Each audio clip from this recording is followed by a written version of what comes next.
عن أبي هريرة رضي الله عنه أن رسول الله صلى الله عليه وسلم قال: فوالذي نفسي بيده لا يؤمن أحدكم حتى أكون أحب إليه من والده وولده। আবু হুরায়রা রাদিয়াল্লাহু তাআলা আনহু থেকে বর্ণিত, রাসূলুল্লাহ সাল্লাল্লাহু আলাইহি ওয়াসাল্লাম ইরশাদ করেন, সেই পবিত্র সত্তার কসম, যার হাতে আমার প্রাণ, তোমাদের কেউ প্রকৃত মুমিন হতে পারবে না, যতক্ষণ না আমি তার কাছে তার পিতা ও সন্তানের চেয়ে বেশি প্রিয় হই।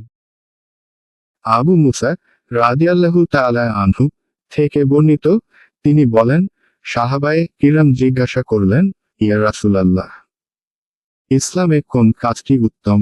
তিনি বললেন, যার জিহ্বা ও হাত থেকে মুসলিমগণ নিরাপদ থাকে।